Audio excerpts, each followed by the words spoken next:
Починаємо відзначення угодків Слуцького збройного чину у гэтым годзе. І ми просимо отца Сергія Стасевича, який сьогодні знає присутній онлайн, прочитати молитву за усіх, хто загинув за Білорусь у часи Слуцького збройного чину і всієї історії наших днів. Прошу, Стас. Отец Сергей, прошу. В ім'я Отця і Сина і Святого Духа. Амінь. Господи Ісусе Христе, Боже наш, Ти сам сказав, а після явив на справі, що нема більшої любові, як коли хто віддасть життя своє за приятелів, і що коли зерня не упаде в землю і не помре, яно не може принести плону. Брати наші, вояри Слуцького збройного чину, засвідчили гэта своїм життям, змаганням і смертю.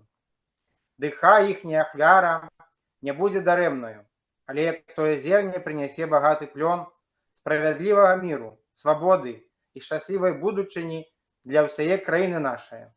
Каб народ белорусский, заняўшы належное ему место у сям'і народов свету, заўсёды славіўся святое імя Твое. А им самим дай вечный супокой и счастье сузирать обличче Твое, разом з усіми святыми, які от початку свету Табе догодили. Бо Ты криница и подавца всего доброго, и Тебе славу отдаем, разом з адвечным Твоим Отцом, і з усе святым, добрым і животворчым Твоим Духом, цяпер і заўсёды, і на веки веков. Аминь. Благословение Господне нехай буде на всіх вас. Вітаю всіх. Дякую, отец Сергей. Тоді ми переходимо сьогодні до нашої головної частки імпрези на значення Слуцького збройного чину. Наша програма сьогодні буде вельми традиційна. У нас буде короткий уступ про Слуцький збройний чин, щоб нагадати об тих подіях, об яких ми сьогодні пригадуємо, а так само об подіях ближайших до нашого часу. І наш головний виступовця після цього історичного виступу – це господар Олександр Клочко з Вільні, який наш сьогодні буде головний гест-спікер на тему білоруських ветеранів змагання за оборону України і за свободну Білорусь у наші дні. І та праця, яка у цій галині у нас ведеться. Тому я почну сьогодні з читання традиційного привітання до білорусів світу і на Батьківщині від старшини Ради Білоруської Народної Республіки Івонки Цурві.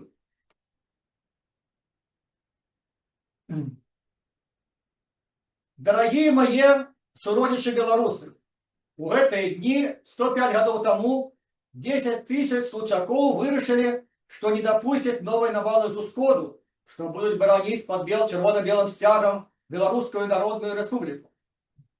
Звертаюся до вас сьогодні, как припомнить усім нам наших, можливо, найбільших героїв, припомнить з величезною удячністю, і сказати їм, що вони досюль живуть у серці кожного білоруса, і що ми віримо, що з їхньою допомогою ми відродимо нашу Батьківщину.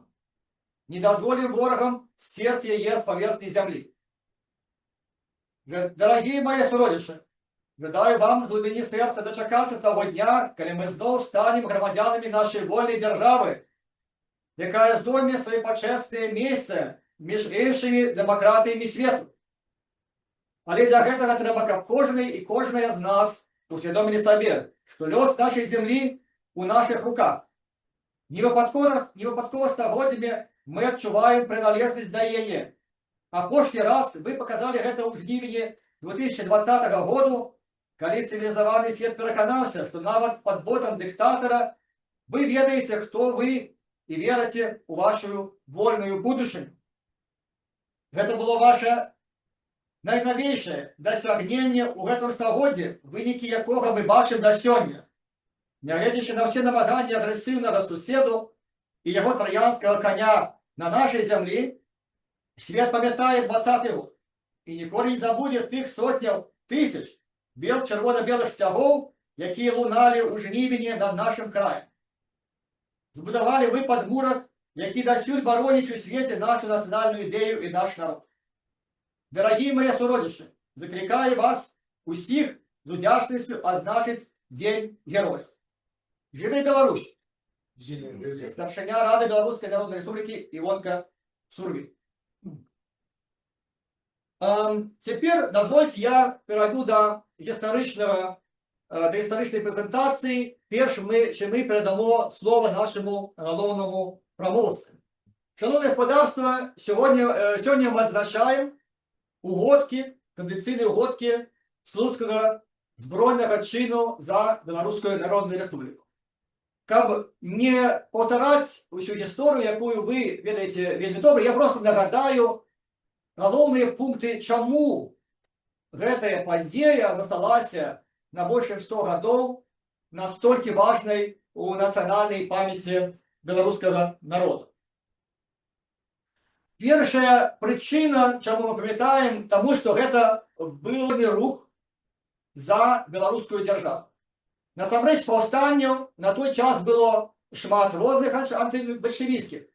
Адрозненне слуцкага збройнага чыну у тым, што слуцкая ўлада прызнала уладу дзяржаўнага кіраўніцтва Беларускай Народнай Рэспублікі і абвясціла сябе ўладаю Беларускай Народнай Рэспублікі. Што вы бачыце тут на іх пячатцы часовая разлучана БНР. То бок гэта быў рух за беларускую дзяржаву, а не проста адно з нейкіх паўстанняў. Другая прычына, чаму мы памятаем, гэта тое, што гэта быў рух за беларускую незалежную народную рэспубліку у яе этнаграфічных межах. Слуцкія ваяры, слуцкая ўлада БНР ставіла мэту аднаўлення незалежнай Беларусі у яе этнаграфічных межах, то бок якія б уключалі усю бальшыню этнічнага беларускага народа ў той час. Трэцяя прычына таму, што гэты рух быў не локальны, хаця слуцкая ўлада кантралявала невялікую частку Беларусі, тобто на Случане, але гэты быў рух, які ўключаў усю беларускую тэрыторыю, у тым ліку пад польскай акупацыяй. Тут вы бачыце прыклад, калі цывільныя людзі складалі ахвяры на падтрымку то, што называлася беларускаму паўстанцу. Ідзецца жаўнеру на случай. І гэта газета выдавалася ў горадзе. Гэта такі прыклад таго, аб чым я сказаў. Наступны пункт быў тым, што гэта была сапраўдная рэгулярная вайна. І якая ўключала афіцэраў не толькі Случаны, але не толькі з Беларусі, але нават з Вікінскай арміі прыбылі беларусы на абарону незалежнай Беларусі ў Беларусі. Тут вы бачыце прыклад таго, што кінулі бальшавікі проціў беларусаў. Ідзецца пра 6 панцырных самаходаў, гэта такія раннія танкі, і беларусы малі адпаведна вялікі недахоп у вайсковых сродках і адступалі толькі перад пераважнай збройнай сілай, тым больш варожай тэхнікай. Тут вы бачыце некалькі прыкладаў той тэхнікі, аб якой ідзецца бальшавіцкай, супраць якой случакі не мелі адпаведнай супрацьтанкавай зброі.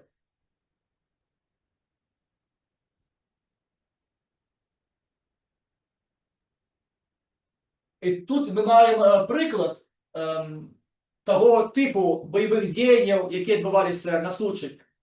Зноў ж ілюстрацыя того, што это была сапраўдная вайна, а не паўстанская дзейнасць. Напрыклад, взяць просто на выбор, гэта спіс таго аднаго з апошніх загадаў вайсковага кіраўніцтва Случані на падвышэнню афіцэрскіх рангаў. І вось быў, напрыклад, Подпоручик Янка, хлопец Янка, был подвышены у офицерскому рангу за то, что он 25 листопада, затаковавшись со своей компанией, компания означает роту, за стены Кожушки, где стоял большевистский батальон с 3 пулеметами, разбил его, захопивши 28 полонных.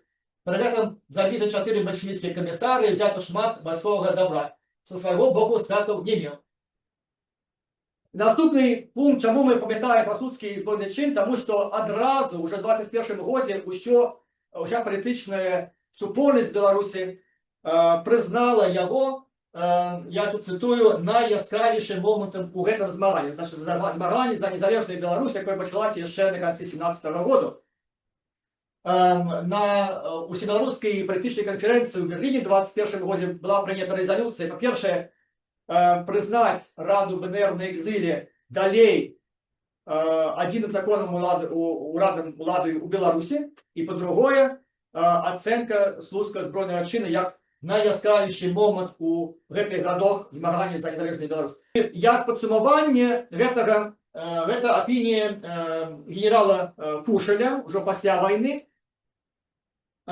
який ось сказав, що на зов повстання для гэтага так героїчного белорусского збройного чину не отказывая ни ягодным намерам, ни подрыхтовцы, а ни способы ведения боев. Это была сапраўдная война БНР с СССР. Что правда, Кушель помилялся технично кажучи, потому что на той момент СССР еще не был обвешен. Это была Красная армия Советской России. Але сутность абсолютно верная. И так само мы повинны памятать про ветеранов. Після кожної війни застаються ветерани, які спробують вписатися у мирне життя, але їхня частка стається завжди на війні. І це так само сталося з слуцькими ветеранами. Початково вони у Польщі були роззброєні, посаджені за колючий дрот.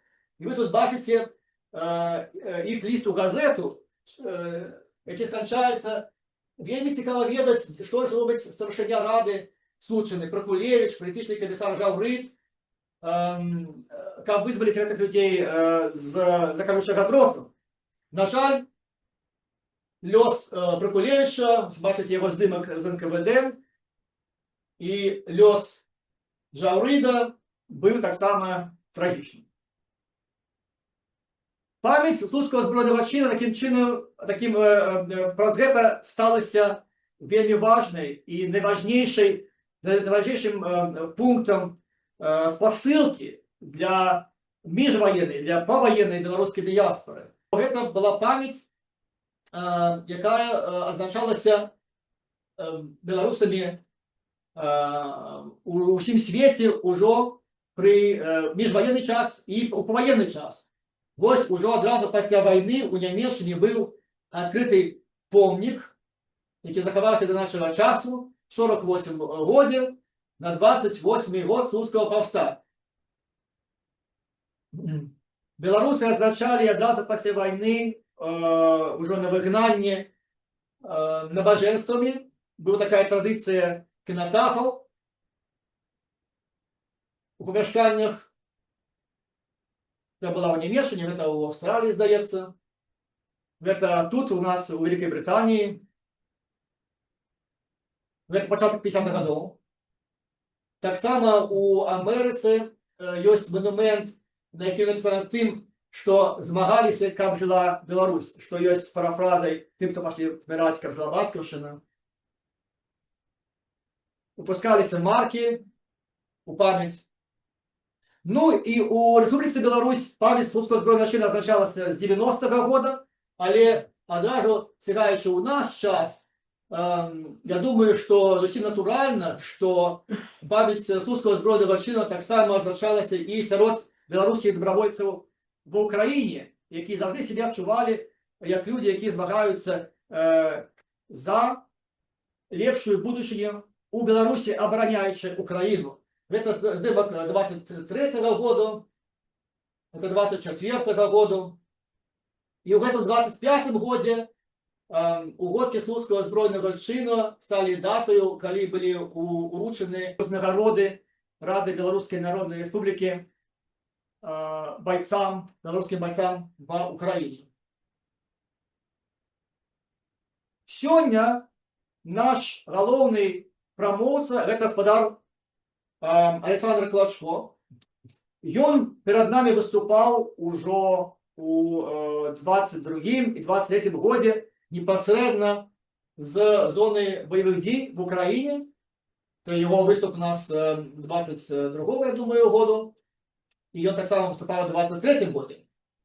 Дзякуй за запрашэнне, вітаю шаноўнае гаспадарства, вітаю удзельнікаў з адзіночнай беларусаў Вялікай Брытаніі, усіх гасцей гэтага мерапрыемства з прычыны ўводкаў слуцкага збройнага чына.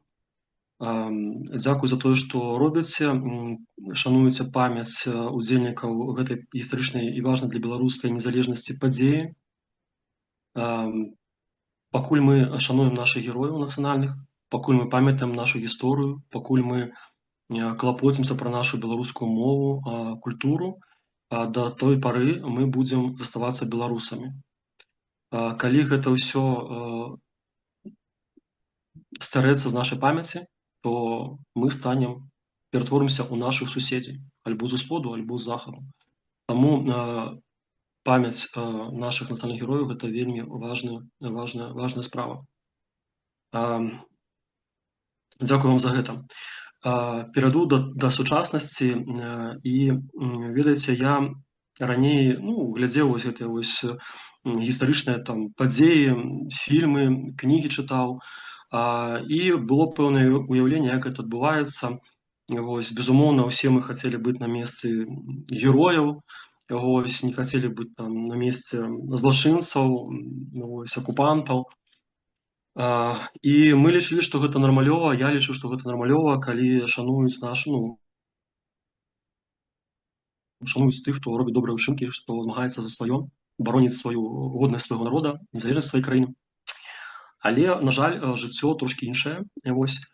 Як падказвае мне мой асабісты досвед пасля ўдзела, падчас і пасля ўдзела ў абароне ўкраіны, што прасцей за ўсё шанаваць памерлых. Гэта таксама вельмі важна, але прасцей за ўсё рабіць так.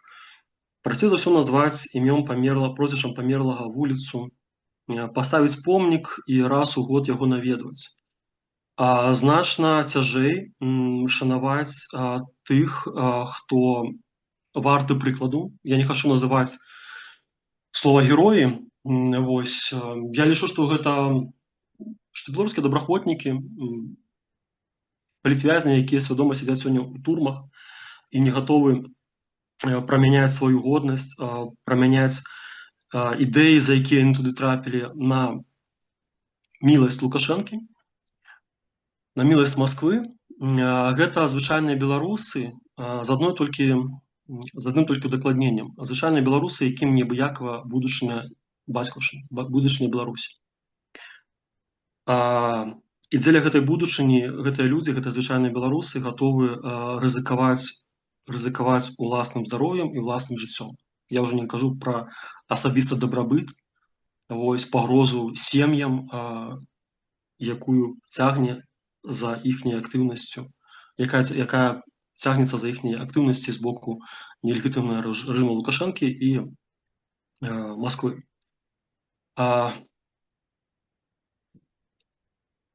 Зараз я стыкаюся з тым, што беларускія добраахвотнікі, нашы сем'і, ветэраны застаюцца незразумелымі, на жаль, з боку большасці беларускага грамадства. Яны збольшага застаюцца сам-насам, незразумелыя для абсалютнай большасці еўрапейцаў. Я маю на ўвазе на афіцыйным узроўні. І гэта трэба мяняць. Вось тое, што робіце вы, ушаноўваеце памяць герояў слуцкага збройнага чына, маеце тое ці іншае дачыненне да узнагароджвання сучасных нашых беларускіх добраахвотнікаў, тых, хто змагаецца за аднаўленне незалежнасці Беларусі, а гэта вельмі важная і патрэбная справа. Часам можна пачуць словы, якія абясцэньваюць вашу справу, маю справу, якая таксама я падзяляю з вамі, гэта накірунак дзейнасці. Нават ад саміх беларускіх добраахвотнікаў, на жаль, не заўсёды ёсць такое разуменне, навошта нам гэтыя медалькі, навошта нам гэта, нам трэба вось, ну, там, зброя, ўсё такое. Я скажу больш, тут трэба ўсё. Беларусь не будзе вызвалена толькі сілавым шляхам. Беларусь атрымае, адновіць сваю незалежнасць складнікам розных накірункаў, розных высілак, эканамічным шляхам, палітычным, вайсковым і культурным. У залежнасці мы павінны быць гатовы да розных падзей, і ў залежнасці ад гістарычных падзей на першы план будзе выходзіць той ці іншы з гэтых накірункаў. Адштурхоўваць адзін з іх, скажа, што не, мы без войска гэта зробім, а гэта неправільна. Гэта нам паказала гісторыя Беларускай Народнай Рэспублікі, калі недастатковыя ўзброеныя сілы, якія гатовы былі стаць на абарону незалежнасці Беларускай Народнай Рэспублікі,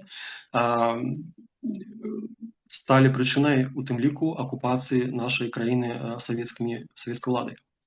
Таксама нельга казаць, што мы толькі вайсковым шляхам можам вызваліць, аднавіць незалежнасць Беларусі. Тут павінны гарманічна ўзаемадзейнічаць гэтыя ўсе фактары. Усе гэтыя фактары важны.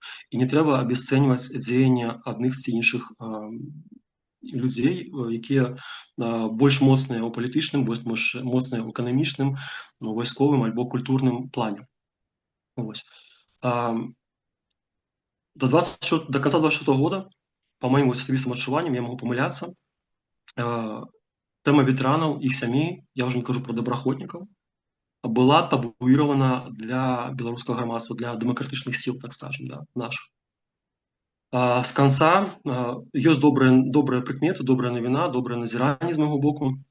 З канца 2024 года высілкамі пэўных многіх беларусаў гэта стаўленне пачало мяняцца. І нарэшце, у канцы 2024 года беларускіх ветэранаў і падтрымку іх сямей уключылі ў стратэгію дэмакратычных сіл.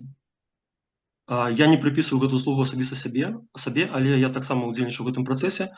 І скажу так, што не зрабіла вайна, то зрабіла гэта барацьба ў тылу, да, морская. Да. Я ўпершыню звярнуўся да псіхолага, таму што тыя высілкі, тая энергія, якая падрывалася ад мяне, яна проста не бралася ніадкуль, яна бралася знутры і проста вычарпала ўсе мае сілы. Я ўпершыню свядома звярнуўся да псіхолага, каб прагаварыць гэтыя моманты. Ветэраны і іх сям'і былі ўключаны ў стратэгію дэмакратычных сіл. І ў гэтым годзе, 2025 годзе, у Літве і Клуб Ліцвіны упершыню цэнтралізавана з боку еўрапейскіх структур было атрымана фінансаванне, і клубам Ліцвіны была аказана падтрымка некалькі дзесяткаў беларускіх ветэранаў. Медычная, там псіхалагічна, мабыць, не было, на гэтым акцэнт не рабіўся, медычная, перанавучанню, навучанне цьютараў, то бок зроблена гэта вельмі добрая справа, з дапамогай ўжо фінансаванне з'явілася на гэта. Да? На дадзены момант людзі, беларусы, якія займаюцца падтрымкай ветэранаў іх сямей, я тут трошки адступлю ў бок і зраблю невялікую рэмарку, чаму я кажу пра ветэранаў іх сямей. Я вам распавяду, чаму, як я да гэтага прыйшоў. Я калі вярнуўся з вайны, па стану здароўя мяне камісавалі, і ў канцы 2024 года я вярнуўся ў Вільню. Першы месяц я казаў пакойнаму Александру Цураку Сашко, які займаўся у Вільні ветэранскай справай. І Сашко мяне казаў: "Куй стань дырэктарам маёй арганізацыі, будзеш са мной дапамагаць мне". Я кажу: "Сашко, не дуры мне галавы, я не збіраюся выціраць соплі, выбачаюся, дарослым мужикам. Я бачу сваю задачу падтрымліваць дзейных добраахвотнікаў, якія зараз ва украінскіх акопах бароняць незалежнасць Украіны і праз яе незалежнасць Беларусі". Праз месяц у мірнага жыцця у Вільні маё стаўленне змянілася. Я зразумеў, што шашкай напралом змяніць стаўленне адразу, і каб пайшла падтрымка ад беларусаў, беларускіх дэмсіл, я маю на ўвазе, еўрапейскіх структур напрамую дзейным добраахвотнікам, гэта задача вельмі складаная. І пачынаць трэба з маленькага. Пачынаць трэба з таго, што можа быць больш зразумела мірнаму чалавеку, якой не быў на вайне. праз жонак, праз маці, праз дзяцей ветэранаў, праз саміх былых добраахвотнікаў, якія ўжо не трымаюць у руках зброю і не выглядаюць такой ужо табуяванай тэмай вайсковай тэмай табуявана для еўрапейскага і дэмакратычнага беларускага грамадства. І праз іх зрабіць ветэранаў, зрабіць добраахвотнікаў больш зразумелымі. Таму мая дзейнасць была накіравана ў тым ліку на падтрымку ветэранавых сямей. Мая мэта галоўная – гэта не падтрымка ветэранавых сямей, скажу вам так. Гэта адзін з накірункаў і адзін з крокаў. Мая мэта – гэта вяртанне вольным беларусам у Беларусь. І я разумею, што без ушанавання тых, хто гатовы набліжаць гэта вяртанне, гатовы набліжаць аднаўленне незалежнасці Беларусі, без падтрымкі гэтых людзей гэта вяртанне немагчыма. Вярнуцца можна, але вярнуцца і быць рабом, вярнуцца і быць у несвабодзе, нават калі ты не ў турме, прабачце, я не хачу. Я думаю, што большасць з вас таксама. Вось. Таму праз ветэранавых сямей гэта спроба, акрамя таго, што дапамагчы непасрэдна ім, зрабіць іх больш разумелымі для беларусаў, для еўрапейцаў. Мая мэта спрыяць таму, каб у пэўны момант гістарычны, калі прыйдзе час, і я спадзяюся, што вызваленне Беларусі можа быць вельмі без крыві адбыцца, да? Але нават пагроза прымянення сілы, наяўнасць такой сілы, можа спрыяць таму, што аднаўленне беларускай незалежнасці можа адбыцца малой кроўю, так сказаць. Да? Вось. Звычайна, вялікая кроў там, дзе з аднаго боку вялікая сіла, а з другой боку безабаронныя людзі. Вось там можа быць вялікая кроў. Там, дзе з аднаго боку моц і з другога боку моц, там ужо ідзе размова пра перамовы і пра нейкія ўзаемныя кампрамісы. Таму мэта не баяцца тых, хто гатовы рызыкаваць здароўем і жыццём дзеля вольнай Беларусі. Мы з маёй жонкай, так сказаць, маёй партнёркай, таму што па пэўных момантах мы не можам вярнуцца ў Беларусь і дакументальна зрабіць змены, каб аформіць свой статус. Для мяне гэта моя жонка, так я называю яе любоў сваю, да, а яна больш, чым жонка, для іншага можа быць, у каго ёсць штамп у пашпарце. Гэта дзяўчына прайшла са мной усе выпрабаванні, адпраўляла мяне на вайну, плакала, але дапамагала мне збірацца, адгаворвала мяне ехаць, але праважала мяне да амбасады украінскай у Вільні. Гэта жанчына мяне чакала тут у Вільні, перажывала за мяне. І моя самая вялікая складанасць на вайне гэта быў яе эмацыйны стан, у першую чаргу. Яе, маіх блізкіх. Вось. Не вайна, а эмацыйны стан маіх блізкіх. Вось, то бок яна прайшла са мной усе гэтыя моманты, і як ніхто разумее, з чым сутыкаюцца жонкі ветэранаў падчас і пасля вяртання з вайны. Таму мы разам арганізавалі дабрачынную арганізацыю «Кусь», накірунак, які займаецца дапамогай ветэранаў іх сямей, называецца «Росквіт» у рамках гэтай дабрачыннай арганізацыі, і мы дапамагаем, аказваем псіхалагічную падтрымку жонкам, дачкам, дзецям, бацькам беларусаў, самім беларускіх добраахвотнікаў, саміх беларускіх ветэранаў. Зараз ладзім збор ўжо 3-й год запар у розных камандах мы гэта рабілі, зараз гэта робім самастойна, падарункі 10 дзецям ветэранаў Літвы. Чаму 10 дзецям ветэранаў Літвы? Таму што мы ведаем гэтых дзяцей, гэтых бацькоў, і мы можам з імі кантактаваць і уручыць гэтыя падарункі. Была ідэя, калі быў яшчэ жывы Сашко, уручыць гэтыя падарункі сем'ям загінулых. Але, на жаль, па пэўных прычынах, не буду паглыбляцца, гэта у індывідуальным парадку, калі вам каму цікава, могу расказаць, не хочу публічыць эту інфармацыю. Мы не валодаем інфармацыяй пра сем'і загінулых, пра дзяцей, колькасць, пра ўзрост, і таму мы не можам пачаць неяк ладзіць збор у падтрымку іх. Таму мы пачалі з малога то, што можам ахапіць. 10 дзяцей ветэранаў Літвы. Ведаеце, чаму дзеці? Таму што звычайна добраахвотнікі, іх сем'і, большасць з нас хавае свае твары па пэўных прычынах. Большасць баіцца пераследу сваіх сваякоў на тэрыторыі Беларусі. Вось такія людзі, як я, ну, я кажу там паўжартам, паўсур'ёзна, што дуркаватыя, да? Мы свядома, публічныя добраахвотнікі, ветэраны, мы свядома ідзем на тое, каб даносіць голас іншых, хто не можа гэта рабіць, таму што хавае свой твар, каб за нас вам не паказалі, іншым беларусам не паказалі нас у іншым свеце. Як паказваюць у лукашэнкаўская прапаганда, што полк Каліноўскага пры вызваленні Херсона хадзіў па Херсону і выразаў рускамоўных украінцаў. Полк Каліноўскага ніколі не быў у Херсоне. Гэта не наш накірунак, і мы не займаліся, не былі на тым накірунку ў момант вызвалення Херсона. У беларускім полку Каліноўскага 90-95% беларускіх добраахвотнікаў, на жаль, але гэта факт, расійскамоўныя. Таму аб якім выразанні рускамоўных украінцаў можа ісці размова. Таму я, іншыя хлопцы, дзяўчаты, мы кажам, хто мы, што мы, і сваім тварам, сваім персонамі, сваім жыццёвым досведам паказваем, хто мы ёсць. Каб за нас не намалявалі нас для беларусаў першага унутры краіны, як гэтых чарцей з капытамі, з хвастом, з рагамі, ад якіх трэба бараніць Беларусь. Вось. А такое ўяўленне ёсць, на жаль.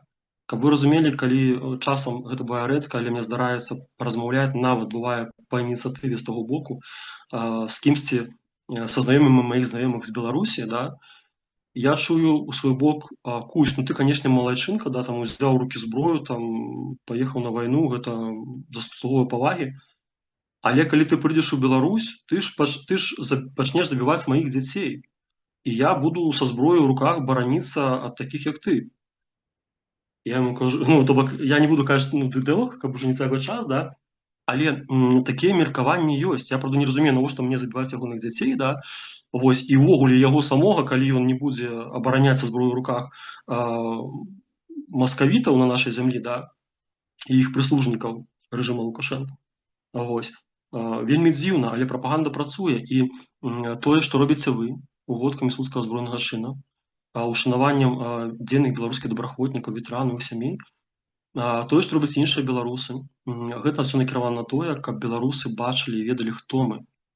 Бо, ведаеце, навошта захопліваць, акупаваць вайсковым чынам краіну, я пра Беларусь кажу, пра іншую краіну, да, пра Украіну, магчыма, пра іншых суседзей Расіі, калі можна пераканаць народ, што мы нічым не адрозніваемся ад рускіх, ад нашых суседзяў, што ў нас аднолькавая мова, аднолькавая гісторыя, як вы бачыце, падручнік з'явіўся ў Беларусі сумесны з адной гісторыяй Беларусі і Расіі. Мне вельмі дзіўна, як можна глядзець на персону Суворава аднолькава вачыма беларуса і вачыма жыхара Масквы. Ну, гэта трошкі, я не разумею гэтага. Але, бачыце, неяк гэта адбываецца. І ў Мінску дагэтуль існуе сувораўскае вучылішча. Вось. Пераканаўшы народ, што ён нічым не адрозніваецца ад суседа, што мы браты, што у нас адна гісторыя, культура, мова, вось. Заўтра гэты народ сам папросіцца далучыцца да гэтага суседа, далучыцца ў склад Расіі. І гэты народ не трэба вытрачаць тэхніку вайсковую, ахвяраваць сваімі там жаўнерамі. І самае галоўнае, потым не будзе паўстанняў, не будзе барацьбы за незалежнасць ад того народа, свядомасць якога ператворыцца, у свядомасці якога будзе сцёрта памяць, гістарычная памяць пра нацыянальных герояў, гісторыю, культуру і родную мову. Таму мы павінны гэта ўсё памятаць, і дзякуй тым, хто гэта разумее і даносіць гэта іншым беларусам. І вы ўносіце вялікі значны ўнёсак у тое, каб жыла бацькаўшчына, кажучы словамі паўстанцаў слуцкага ўзброенага чына. Дзякуй вам. Спадар Александр, я зараз пераказаў каротка зміст вашої промови, тих тем, які ви закранули. І на кінці я сказав, що я зараз запитаю вас, коли хтось у нашій аудиторії або аудиторії онлайн хотіли б долучитися до допомоги тої діяльності, яку робить ваша організація, у який спосіб це можна було б зробити? Прошу. Глядзіце, мы пачалі сваю дзейнасць, накіроўваючыся ў асноўным на данаты беларусаў, і ўжо потым па магчымасці, калі атрымаецца на гэта атрымаць грант, то гэта будзе цудоўна. Але чаму мне важна падтрымка беларусаў у гэтым накірунку, якую я ўкладаю ідэалогію ў гэта, да? На дадзеным этапе наша арганізацыя, я лічу гэта неправільна, да? Але мы вытрачаем усе там, нават часам укладаем свае сродкі ў гэты накірунак, я не кажу ўжо пра час, не атрымоўваем, тут не прадугледжваем пакуль заробкаў, да? Гэта неправільна, але хоць неяк мы спрабуем гэта прасоўваць, таму што разумеем, што вельмі важна, каб беларусаў быў давер, было разуменне, вось. І чаму важна нават маленькі данат, падтрымка ад кожнага беларуса? Бо я ўкладаю ў гэта сэнс, што ветэраны, калі яны ідуць да псіхолага, альбо калі бачаць шчасліва вочы свайго дзіцёнка, які атрымаў ад вас, беларусаў, ад нас, беларусаў, падарунак на Новы год, на каляды, яны разумеюць, што невядомае яму, бо ён і хаваецца сам ад іх, да, ад беларусаў, ад людзей, сваю асобу, што ён ваяваў ва ўкраіне, памятаюць пра яго, ведаюць яго, і альбо непасрэдна яго жонцы дапамагаюць з псіхолагам, яго маці, альбо ягонай дачцы, не магу агучваць, але так языка хоча сарваецца, пра каго я зараз кажу, не магу. І праз яго дзіцёнка ушаноўваюць, аддаюць даніну памяці, даніну павагі тым дзеянням, на які ён пайшоў. Тыя рызыкі, якія ён там перанёс, магчыма, страціў здароўе. Калі мы кажам пра загінуўшых, то што гэта жыццё было, беларусы шануюць гэту ахвяру, якую прынёс іхні бацька, муж. Вось. І такім чынам вось гэта пропасць паміж мірнымі беларусамі, да, хто ніколі не быў на вайне, і тымі, хто быў на вайне, альбо хто не быў там, але каго яна апякла, праз беларускага добраахвотніка, да, іхняга блізкага, станавілася меншая гэта пропасць, гэта адлегласць і нейкае паразуменне, нейкі давер нараджаўся паміж беларускім грамадствам і тымі, хто змагаецца.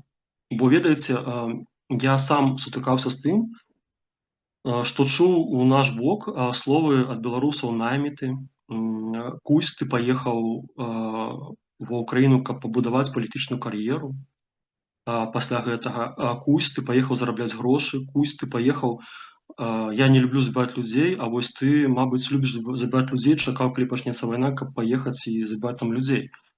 Вось, шмат чаго чую дзіўнага, і я разумею, што тое самае час ад часу чуюць у свой бок беларускія ветэраны і іх сем'і.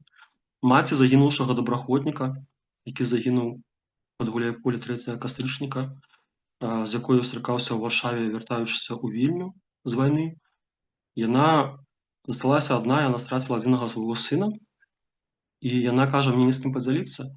Я працую на працы з украінкамі, украінкі, якія з'ехалі, якія вывелі сваіх мужэй там тым ці іншым шляхам, каб, не дай Бог, там не запынула вайна, мабілізацыя. Яны кажуць, так, а твой ж сын беларус, навошта ён туды паехаў? І яна больш з імі гэту тэму не падымала, бо яе не разумеюць яе сына. Вось, і праз такія вось, праз данаты, пра псіхолага, якога яны атрымуюць, да гэтага плацілі самі грошы, а тут ім аплоцілі гэтага псіхолага, іхняга псіхолага, беларусы, праз падарункі, праз мерапрыемствы, да, праз гэтыя аповеды пра нас, пра загінуўшых, праз іншыя ёсць накірункі, якія мы хочам рабіць. Я кнігу пішу асабіста, гэта вось мой накірунак, я хачу прэзентаваць, спадзяюся, што з ёй, калі яна будзе скончана, надрукавана, я прыеду да вас і ўжо ну, з кимось змогу абняцца, камусьці паціснуць руку, вось, ужывую зможам з вамі паразмаўляць. Вельмі важна. І ведаеце, не мае значэння, якая сума. 1 там фунт, 1 еўра, 1 даляр, да? Ці нейкая большая сума. Я раней, калі жыў у Беларусі, я думаў таксісту даваць 50 копеек ці не даваць на гарбату, на чай. Я думаў, што калі дам, я пакрыўджу яго. Але потым 2 гады я працаваў у гэтай сферы, і я зразумеў, што 50 копеек, яно накапліваецца даволі такая нармалёвая сума, калі кожны кліент гэта зробіць. Таму не бывае маленькіх ахвяраванняў. Я заклікаю вас падтрымаць гэты накірунак. Я не заклікаю вас аддаваць там вялікія грошы. Усё, што зможаце. Нават кажу 1 фунт, гэта будзе цудоўная падтрымка і далучэнне, я думаю, што вас і асабіста для вас гэта будзе, ну, можа, духоўна гэта штосьці зменіць для вас у добры бок. І зменіць, гэта будзе тэрапія для тых, хто атрымае вашу дапамогу, да, праз нас. Вось, што беларусы памятаюць, што беларусы падтрымліваюць. Падтрымаць нас, нашы накірункі дзейнасці можна праз Stripe, спасылку вось я магу даслаць, альбо напрамую на рахункі Шведбанка. Калі ёсць іншыя моманты, ну, мы таксама, ну, калі няма магчымасці праз гэты сродкі зрабіць данаты, то я не ведаю, можа наяўнымі там неяк вы можаце перадаць праз давераных асоб, мы гэтыя грошы пакладзем на наш рахунак. Альбо хтосьці з вашых знаёмых можа пакласці на рахунак, калі вы баецеся, ну, не хочаце, каб ваша імя было там, ну, было пазначана сярод тых, хто задонасіў гэтыя грошы. Вось. Дзякуй. І фактично я маю присланий вами такий QR-код, який я на кінці нашої зустрічі поставлю тут на екрані. Дякую я ще раз, сказав Олександр. Я хочу ще раз сказати вам, що ми ведаємо і про написання вашої книги, і, безумовно, ми будемо вельми раді бачити вас тут у Лондоні, перед нашей аудиторией. Я думаю, это будет цудоўная сустрэча, калі яна стане нарэшце магчымай. Цяпер, спадар Александр, калі вы не супраць, я планую некалькі, можа, пытанняў з аўдыторыі і вашых адказаў, калі хтосьці хоча запытаць. Прошу. Any questions, please, for the speaker, for the guest speaker? Я буду рады любым пытанням. Ведаеце, я такі чалавек, што гатовы на любыя тэмы размаўляць. Там, калі інфармацыя сакрэтна, то я просто скажу, што я не буду на гэта пытанне адказваць. Але любое пытанне, якое вас цікавіць, нават калі вы думаеце, што можа чымсьці пакрыўдзіцца там, да, на, ну, тое, што мне каштоўна, ну, не бойцеся, задавайце любое пытанне. Я гатовы на розныя тэмы размаўляць. Прошу. Дякую вельмі за ваші висілки, і за сервіс на фронті, і за ваші висілки сьогодні. Мені не ведаю, чи випадає запитати таке приватне питання. Я ведаю, що вас комісували по здоров'ю, і мені не турбує, не хочеться. Хотів запитатися, як ваше здоров'я, як ви себе почуваєте? Дзякуй вялікі за пытанне. Ну, калі мы кажам пра здароўе, да, і прычыну майго камісавання, я зараз агучу, хто не ведае, але здароўе складаецца з 2 фактараў: фізічнае і псіхалагічнае. Калі мы кажам пра фізічнае здароўе, па якому мяне камісавалі, гэта зіма 22-23 года. Дарэчы, калі мы з вамі ўпершыню пазнаёміліся, вось той першы фотаздымак гэта з падвала ў Часовым Яры пад Бахмут, там, з якога мы ездзілі працаваць у Бахмут. Там у мяне вось фактычна я страціў частку сваіх нырак. На 23 год 10% маіх нырак былі мёртвыя. На лета 23 года 47% былі пашкоджаныя, у мяне была кроў у мачы з'явілася, вельмі дрэнныя аналізы, там шмат паказчыкаў, усё зашкальвала проста. Мяне атрымалася у украінскіх прафесара мяне стабілізаваць. Вось пасля гэтага мяне камісавалі, далі другую групу інваліднасці, звязаную па хваробе, звязаную з захістам бацькаўшчыны. Ну, гэта в Украіне так называецца, хаця моя бацькаўшчына гэта Беларусь. Вось. Зараз я назіраюся ў літоўскіх нефролагаў, вельмі добра ацэньваю ўзровень іхніх ведаў, і мае аналізы зараз дрэнныя, то бок для звычайнага чалавека яны дрэнныя. Але што радуе, гэта яны стабільныя. То бок, каб вы разумелі гэту хваробу, бо я сам раней, калі не паглыбляўся, думаю, господи, што гэта такое. Як сказаў адзін лекар вайсковы ва ўкраіне, што без нагі, калі табе нагу адарвала, ты пражыў бы 100 гадоў. А з сваімі ныркамі ты 100 гадоў не пражывеш, таму што нага гэта скончаны працэс. А ныркі твае гэта не скончаны працэс, і любое пагаршэнне імунітэта, будь то недасыпанне, будь то алкаголь, будь то старасць, будь то анкалогія, будь то прастуда нават нейкая моцная, і твае ныркі зноў пачнуць адміраць, і у выніку будзе дыяліз і неабходнасць падсадкі, аказваецца, не перасадкі, а падсадкі трэцяй ныркі донарскай. Пакуль вось я хожу, адчуваю сябе больш-менш нармалёва, перыядычна здаю аналізы, прымаю ўжо не 17 таблетак, як у першы год, а 3 таблеткі ў дзень, вось. І ў цэлым адчуваю сябе больш-менш. Толькі аналізы паказваюць, што нешта са мной не так. Алкаголь не ўжываю ўжо з траўня 23-го года. Вось, на вайну не магу вярнуцца, і ў гэтым сэнсе, калі мы кажам, пераходзім да майго псіхалагічнага здароўя, да, тут павінен псіхолог казаць, я думаю, што ўсе мы трошки там, у пэўнай меры траўмаваныя, хто меў баявы досвед. Вось, я гэтага не адмаўляю. Вось, ведаеце, мне здаецца, зараз я спынюся, да, вось, у сваёй актыўнасці, там, палітычнай, там, можа быць, вось у гэтай валанцёрскай, дабрачыннай, там, у накірунку Беларусі, і мне здаецца, што я памру, маральна памру, да. Бо мне нейкім, я не ведаю, можа гэта так уплывае на мяне гэты вось удзел у пратэстах, цяжкасці эміграцыі, вайна, што так вось я, як сказаў мой знаёмы недавно, што гэта ненармальна быць такім, як ты. Нармальна быць чаркай шкваркай. Я з ім чарочка пагоршся згодны.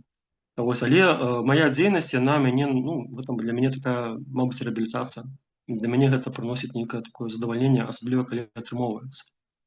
Ось, мне падабаюцца не складанасці, а тое адчуванне, якое я адчуваю, калі перадольваю гэта складанасць. Гэта неперадавальна. Вось. Да мяне дагнаў ПТСР, правда, ўжо 3 месяцы ён мяне не хвалюе, але ў траўні 25-го года я выступаю на канферэнцыі беларусаў свету ў Варшаве на панелі па палітвязням і ветэранам. Я ўпершыню адчуў, потым некалькі разоў гэта паўтаралася, адзін раз у літоўскім тэатры, адзін раз у кабінеце стаматолага, у самалёце нават у летаку было такое, і нават у аўтобусе. Гэта адчуванне такое непрыемнае унутранай панікі, нейкая панічная атака, якая ішла знутры, але не было падстаў для яе. І ведаеце, я трошкі прааналізаваў вось чаму і як, я зразумеў, што гэта нелагічна, але нейкім чынам звязана з тым, што у снежні 22-го года я быў на фронце ў сваім Бахмуце, і ноччу побач з сваім акопам разарвалася там 23 крупных 152-го калібра снарады. Вось, я звязываю гэта з гэтым замкнёнай прасторай акоп, з тым, што я не магу нічога змяніць, паўплываць на палёт гэтага снарада, ён ляціць вось прямо там мой акоп, умоўна кажучы. І, мабыць, неяк падсвядомасць гэта вось звязвае, і так наступае ПТСР. Але разабраўшыся ў гэтых наступствах, 3 месяцы я ўжо не адчуваю гэтага. Прычым да псіхолага я не хадзіў, толькі 15 хвілін. Мы размаўлялі пра дапамогу іншым, і я вось сказаў, што вось такая ў мяне ёсць назіранні такія за мной. Яна мне патлумачыла, што там можна рабіць. Напрыклад, нават калі ты у стаматолага ў крэсле, проста ўстань, прайдзіся, і потым назад сядзь, хадзі, лікуюць зубы. То бок такое, што ты кантралюеш працэс. Вось. Таму больш-менш 100 гадоў я не планую пражыць. Для мяне важна, для мяне ёсць большая каштоўнасць, чым здароўе і жыццё. То бок гэта памянялася пасля вайны. Гэта воля, гэта годнасць, таму што страціўшы гэта, я памру маральна. А маральная смерць, на мою думку, яна горшая за фізічную смерць. Дзякуй за пытанне. Ці хтось має ще питання? Прошу. Голосніше, прошу, Рамчика вас. Велике дякую, господар Олександр. Мені хотілося почути трошки про вашу книгу. Який у її часовий обсяг, які теми, може, ви нам поділитися? Дякую вялікі. Господи, я б размаўляў на гэту тэму з вами яшчэ больш. Я разумею, што я павінен трошкі карацей казаць, каб укласціся ў час. Кніга, я пачаў пісаць яе, ідэя кнігі прыйшла восенню 22 года, калі я другі раз вярнуўся на вайну. А да гэтага першая моя кадэнцыя 3,5 месяцы Кіеў, вызваленне села Лазовое і Лісічанск. Я часам пісаў пасты ў інстаграме, і я ні аднаго беларуса, беларускі пачуў нават такія моманты часам, што я чытала, у мяне слёзы цяклі. Думаю, господи, што ж там такого, там звычайна проста апісанне нейкіх падзей. І ўжо восенню мне прыйшло разуменне, што трэба фіксаваць гэтыя падзеі. Я, каб вы разумелі, я паехаў на вайну, то бок я не лічуся вайсковым. Ніколі не лічыўся вайсковым, ніколі войску не служыў. І для мяне, гэта вымушана такая мера была, взяць у рукі зброю. І я бачыў вайну не толькі як са зброяй у руках, да, але і як магчымасць стаць сведкам гістарычнай падзеі. Гэта гістарычная падзея. Бачыць сваімі вачыма, чуць сваімі вушамі, аналізаваць сваім розумам, фіксаваць гэтыя падзеі, па магчымасці, калі гэта не забаронена, фота, відэо, тэкстам, каб захаваць гэтыя моманты. Бо ведаеце, калі мы прайграем нашу барацьбу за Беларусь, гісторыю напішуць замест нас. І там, паверце мне, што ўсе мы будзем злачынцамі у гэтай кнігі па гісторыі, якую напішуць тыя, хто нас акупуе. Як сёння злачынец у вачах гэтых людзей Кастусь Каліноўскі, удзельнікі слуцкага збройнага чына, бандыты, да, так і мы станем такімі самі бандытамі. Я, вы, усе, хто змагаюцца за незалежнасць Беларусі. Таму вельмі важна, каб гэтага не адбылося, альбо каб гэта адбылося складаней, зафіксаваць гэтыя падзеі. І мэта маёй кнігі, іх некалькі. Адна з такіх стратэгічных, каб праз 100 гадоў, чаму я хачу яе твёрда выкладацца, каб яна больш захавалася, каб праз 100 гадоў, калі зменяцца падзеі, зменяцца пакаленні, каб хтосьці адкрыў яе і пачытаў простай мовай, простымі словамі, пабачыў тых, хто загінуў на гэтай вайне, тых, хто перажыў гэту вайну, бачыў яе, нашу матывацыю, нашы думкі, нашы ўражанні, нашы меркаванні. За што мы змагаліся, за што мы рызыкавалі, хтосьці аддаў здароўе, хтосьці жыццё. Я скажу, можа быць, я такі трошкі не сканцэнтраваны, да, альбо лянота ў мяне, то бок я тут на сябе гэта прымаю ўсё, што я доўга пішу, хочацца хутчэй. Перыяд такі. Гэта кніга ўвогуле, я не ведаю, ці трылогія, да, у маёй галаве ёсць. Я не ведаю, ці будзе першая і трэцяя кніга гэтай трылогіі, да. Але гэта другая кніга, але яна, па факту будзе па часе першая, да. Трылогія такая: пратэсты, мой удзел у пратэстах 4 месяцы ў Беларусі. А другая гэта вайна ва ўкраіне, вось якую я зараз пішу. І трэцяя гэта эміграцыя. Тут я яшчэ не ведаю, як гэта падзяліць эміграцыю да вайны і пасля вайны, падумаю ў будучыні. Але пакуль перыяд такі. Гэта кніга закране перыяд з 22 лютага, прыкладна 22 года, да канца красавіка, магчыма, коротка маё камісаванне, коротка вельмі, да канца красавіка 23 года, калі я апошні раз быў на баявых пад Бахмутам у вёсцы Мінківка. Гэта 12 кілометраў ад Бахмута, зона баявых дзеянняў. Вось, кніга, там будзе, канешне, трошкі пра баявыя нейкія дзеянні, але, разумееце, вайна гэта не толькі страляніна, не толькі смерць, не толькі кроў. Вайна гэта шмат іншага. І вось у гэтай кнізе пра шмат іншага на першым плане будзе. Да, безумоўна, будуць нейкія баявыя ўдзелы. З Брэстам, калі мы былі, вось, вельмі цікавы там момант у Лозавым. З Мышом, які карыгаваў нам наш сапог, вось, у Бахмуце. Вось, з іншымі хлопцамі, пазыўныя якіх я пакуль не магу назваць. Адзін з іх Гэта неправільны пазыўны, я яго проста не магу называць. Пазыўны гідра, ён у кнізе будзе. Вось Бахус, гэта сапраўдны пазыўны, які загінуў з гідрай. Ну, карацей, калі коротка, то гэта кніга мае працу-назву, і мне яна падабаецца, магчыма, ён такой застанецца.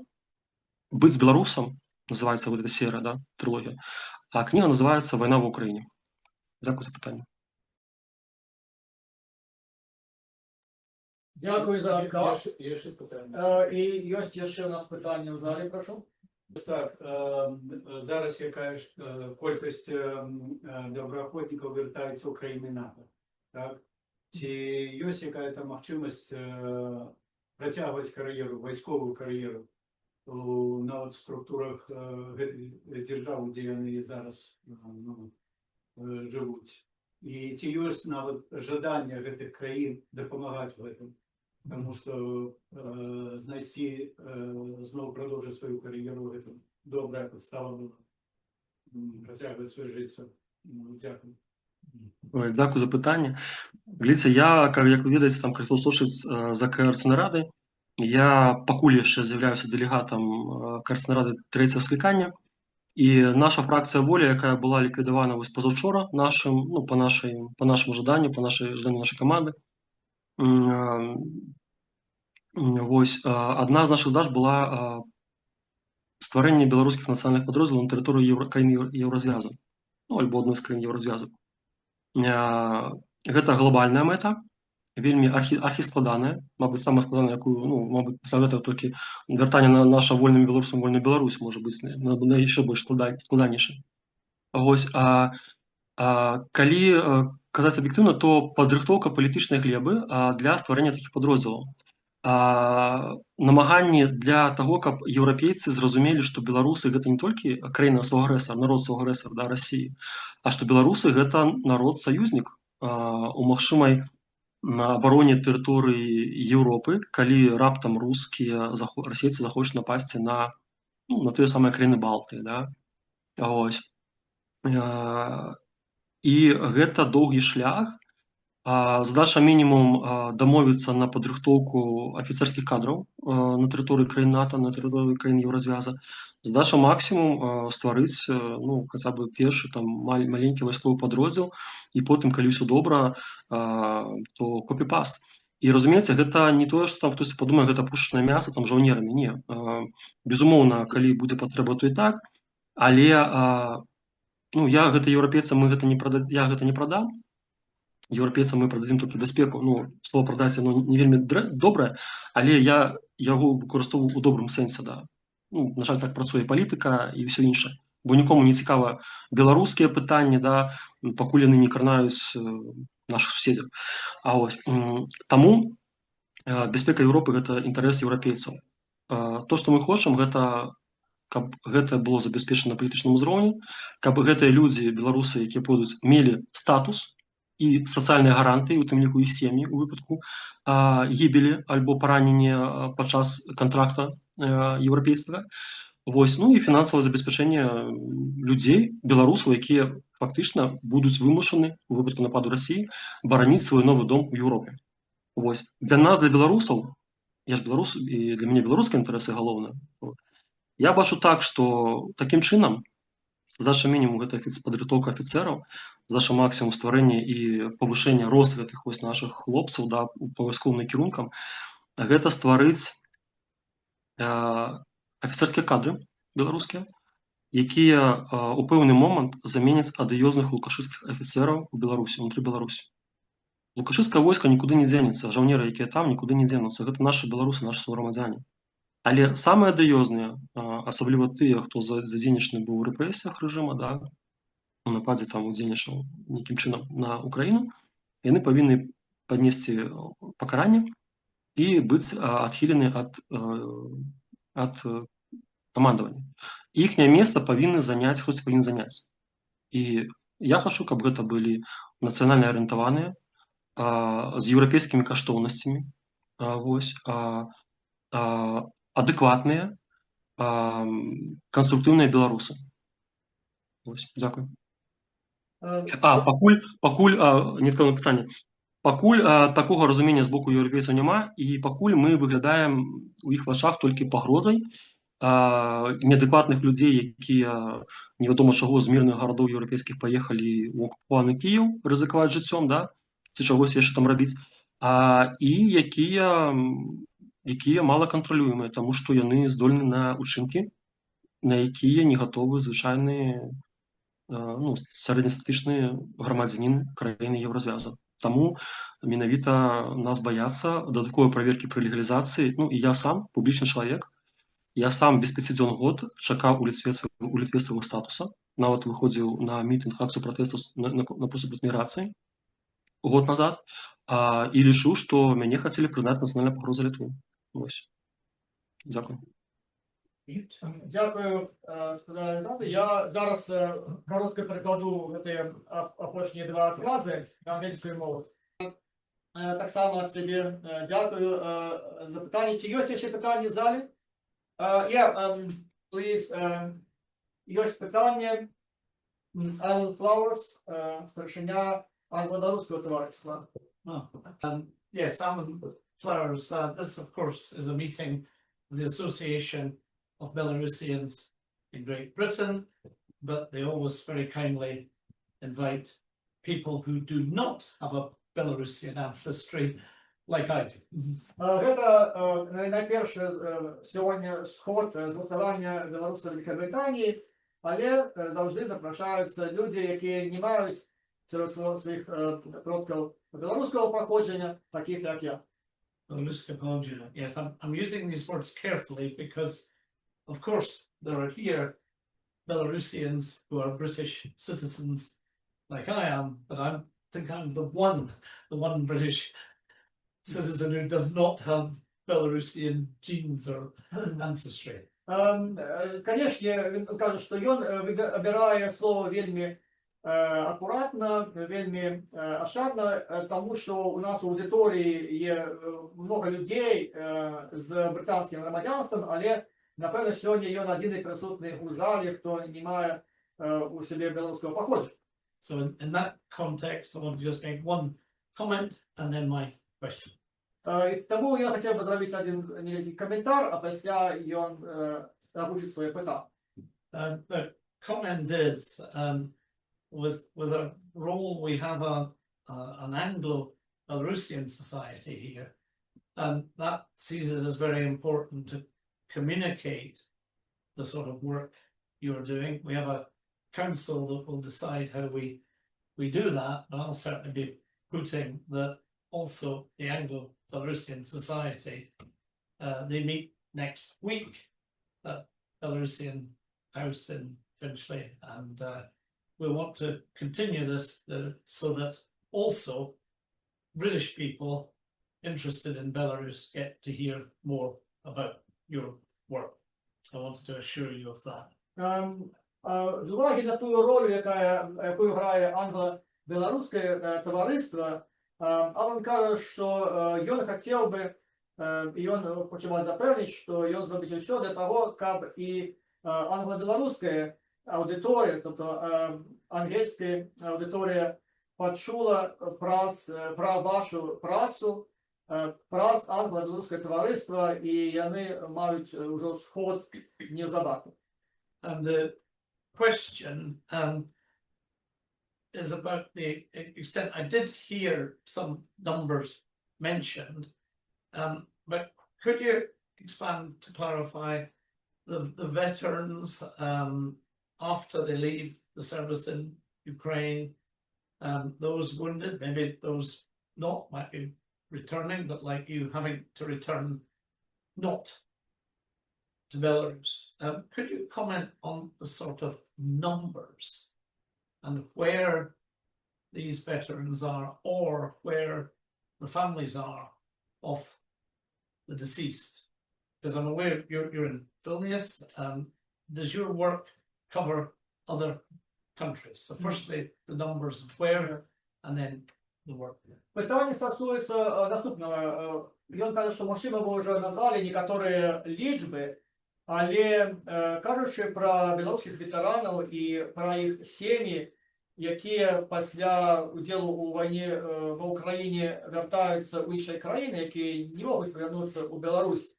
Пра якія лічбы мы кажам і у якіх краінах яны знаходзяцца? І на канцы Алан пытаецца, ці дзейнасць вашай арганізацыі стасуецца толькі Літвы, ці таксама стасуецца беларускіх ветэранаў і іх сем'ях у іншых краінах. Дзякуй вялікі. Ведаеце, не галоўна быць беларусам, галоўна быць чалавекам. Вось. Я думаю, што гэта сама важнае. Нават калі чалавек, я ўжо не кажу пра англічаніна, калі ён рускі, ён чалавек, то я да яго стаўлюся з павагай. І дзякуй за тое, што вы зможаце пашырыць. Я вучу ангельскую мову.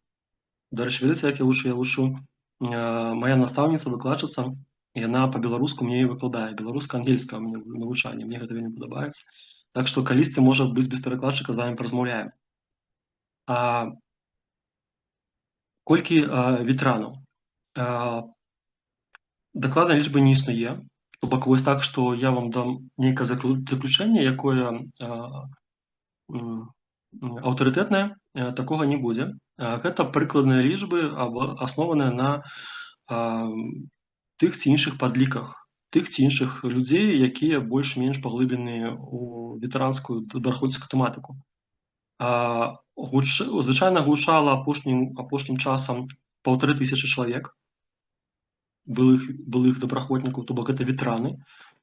Зараз я вось пачуў на форуме Астрожскіх у Кіеве лічбу 2000 чалавек. Я прытрымліваюся лічбы 1300-1800, вось так, вось прыкладна ў гэтым інтэрвале. Столькі ветэранаў. Людзей, хто прайшоў праз баявыя падроздзелы Украіны. Гэта не толькі полк Каліноўскага, гэта і атрад Афіна, і беларускі добраахвотніцкі корпус, і тэрор, які зараз не існуе, але батальён тэрор быў такі. І ў Азове, і другі інтэрнацыянальны легіён, і нават той же самы атрад, якога я ніколі, правда, не бачыў, Прокоп'ева, Пагоня, іншыя беларусы, якія па аднаму часам у складзе ЗСУ альбо Нацгвардыі Украіны змагаюцца супраць Расіі. Асноўныя краіны пражывання. Асноўныя краіны пражывання ветэранаў. Гэта першая па колькасці, гэта Польша, там сотні ветэранаў. Літва, можна казаць, пара 3-4 дзясяткі ветэранаў, плюс іхнія сем'і. І Украіна. Вось. Мабыць, Украіна на другім месцы, Літва на трэцім месцы. Таксама іншыя ветэраны там ужо выпадкова раскіданы там у Амерыцы, дзесьці яшчэ, можа быць, і ў Англіі, у Вялікай Брытаніі ёсць, не ведаю дакладна. Вось. Так. Чаму мы кажам першую пра Літву? Таму што нашых рэсурсаў не вытрачае ні чалавечых, ні фінансавых, ні па часе, не вытрачае на ўсё. Таму, каб дапамагчы хоць камусьці, мы пачалі з таго, што нам бліжэй, гэта Літва. Але таксама мы паралельна падтрымліваем добраахвотнікаў і на тэрыторыі Польшы, і на тэрыторыі ветэранаў на тэрыторыі Украіны. Зараз проста для разумення, для прыклада, у Варшаве ёсць хлопец, малады хлопец, я не магу называць яго, але ён у вельмі дрэнным псіхічным стане.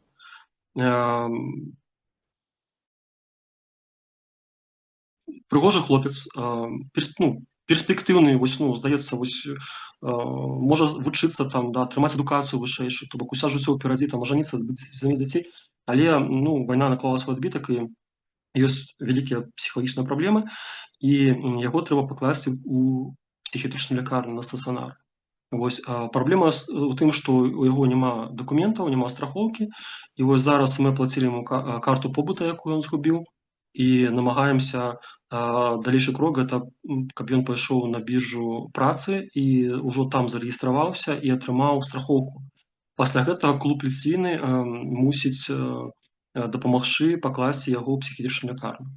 Вось, не ведаю, чым гэта скончыцца, але такі складаны кейс у нас ёсць на тэрыторыі Польшы.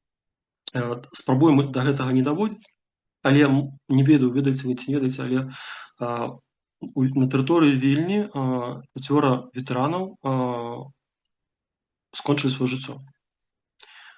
Аднаго знайшлі з ножом у сэрцы, другога збіла фура пад Вільняй, Віктор Савіч.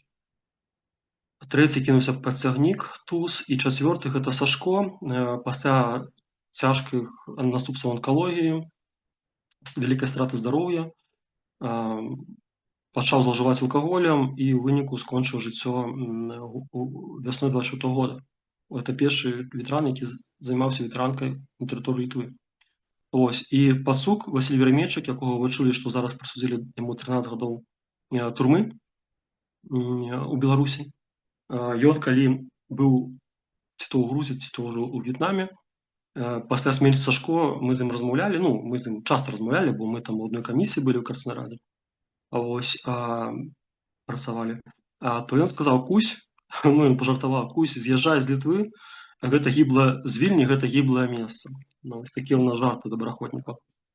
То бок тэрытарыяльна мы гатовы дапамагаць любому беларускаму ветэрану, любой сям'і, нават на тэрыторыі Беларусі. То бок, дарэчы, мы і зараз псіхалагічна ёсць жанчына, якой мы аказваем псіхалагічную падтрымку, яна знаходзіцца на тэрыторыі Беларусі.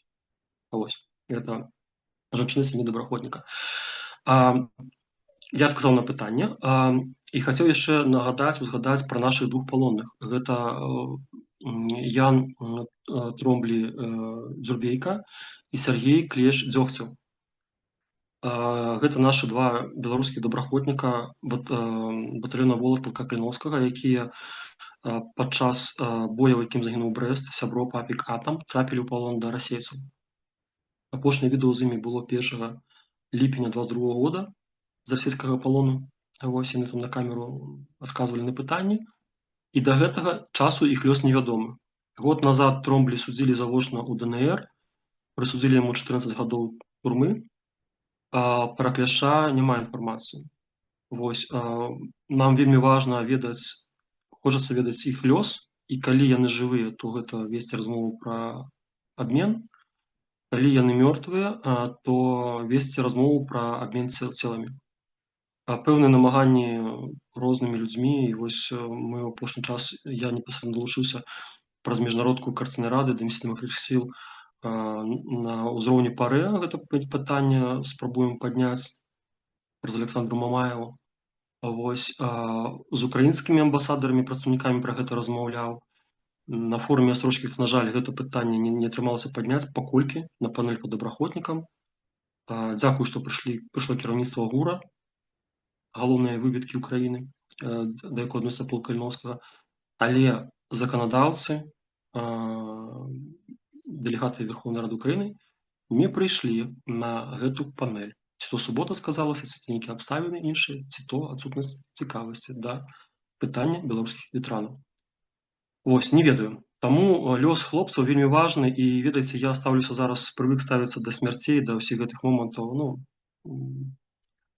мабыць, не так, як раней ставіўся, не то, што прасцей, а больш тэхнічна гэта ўспрымаю, не ведаю, гэта вам перадаць. Вось.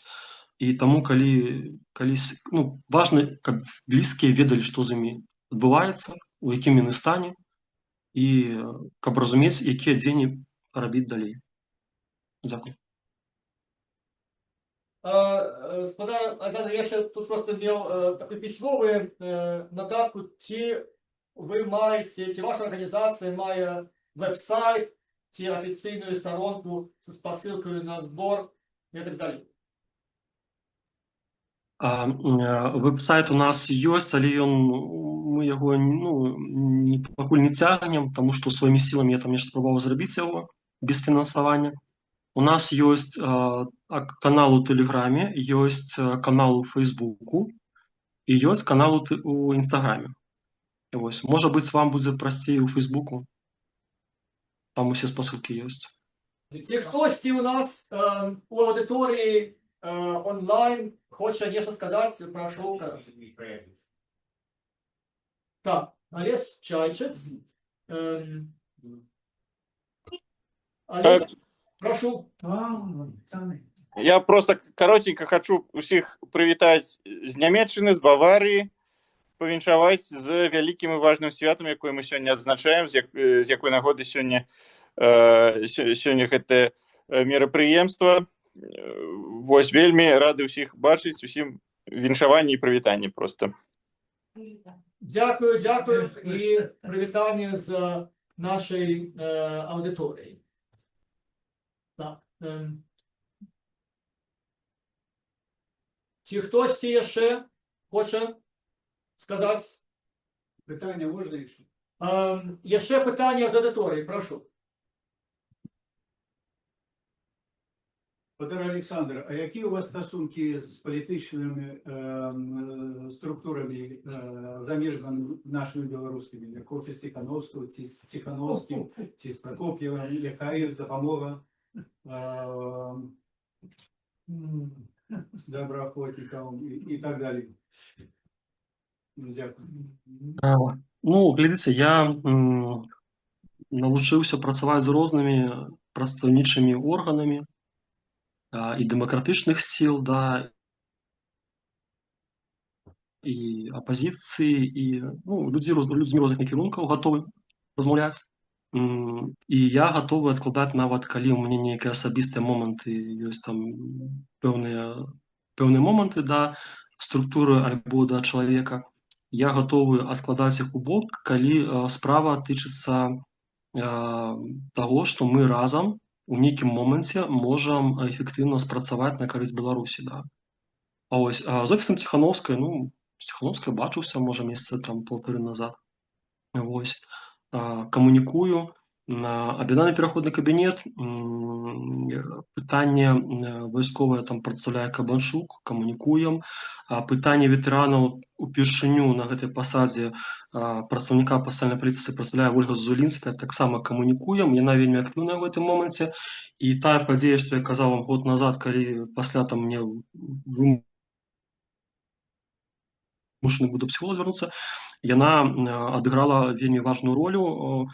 Ведаеце, я ж там так, там быў выпадак, што я там вельмі горача адстойваў, да, яна потым гэта вось ужо за 2 дні зляпіла з гэтага ўсяго дыпламатычную фармулёўку, якая была пакладзена ў стратэгію дымсіл.